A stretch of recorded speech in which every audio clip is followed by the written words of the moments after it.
গোসলের সময় ভুলেও করবেন না এই 4টি কাজ। যদি করেন তাহলে সারা জীবন গোসল করার পরেও আপনার শরীর থাকবে অপবিত্র।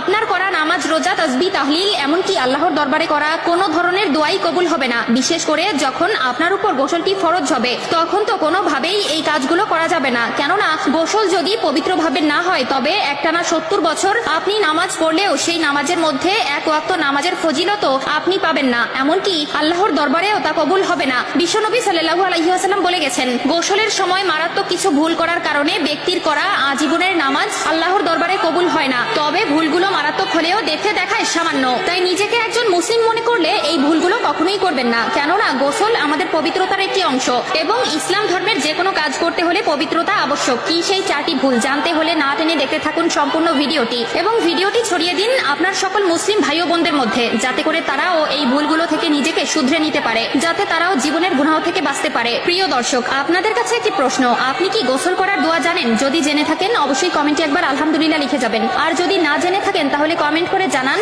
আমরা আপনাদেরকে জানিয়ে দিব। তো চলুন ভিডিওটি শুরু করা যাক। প্রিয় দর্শক, প্রত্যেকটি মানুষের জীবনে ফরজ গোসল নামক শব্দটি আসবেই। তবে আমাদের মধ্যে অনেকেই আছে যারা এই ফরজ গোসলের নিয়মটা পর্যন্ত জানে না। আমাদের ভেতরে যদি প্রশ্ন করা হয়, তবে দেখা যাবে প্রতি 100 জনের মধ্যে 60 থেকে 70 জনই এই ফরজ গোসল সম্পর্কে সঠিকভাবে অবগত নয়। এবং প্রিয় নবীর বলা গোসলের সময় করা 4টি ভুলের মধ্যে অন্যতম একটি ভুল হচ্ছে এই ফরজ গোসল। তাই যখন কারো উপরে গোসল ফরজ হয়ে যায়, তাকে গোসল করার আগে অবশ্যই ফরজ গোসলের নিয়ত করতে হবে। দ্বিতীয়ত, তাকে 3 বার কুলি করা লাগবে এবং কুলি করা শেষে নাকে পানি দিতে হবে। তবে অবশ্যই এমন ভাবে নাকে পানি দিতে হবে যেন নাকের নরম জায়গা পর্যন্ত সেই পানিটি পৌঁছায়। এরপরে পুরো শরীরে পানি ঢালতে হবে। তবে অবশ্যই খেয়াল রাখতে হবে যাতে করে শরীরের প্রতিটি পশম এবং শরীরের প্রতিটা কোণা পানিতে ভিজে। দ্বিতীয় নম্বর কাজটি হচ্ছে সম্পূর্ণ বিবস্ত্র হয়ে গোসল করা। আমাদের মধ্যে এমন অনেক মানুষ আছে যারা গোসল করার সময় এই ভুলটি করে থাকে, অর্থাৎ পুরোপুরি উলঙ্গ হয়ে গোসল করে, যেখানে প্রিয় নবী সাল্লাল্লাহু আলাইহি ওয়াসাল্লাম কঠোরভাবে নিষেধ করেছেন এবং প্রিয় নবী সাল্লাল্লাহু আলাইহি ওয়াসাল্লাম কখনো নিজেও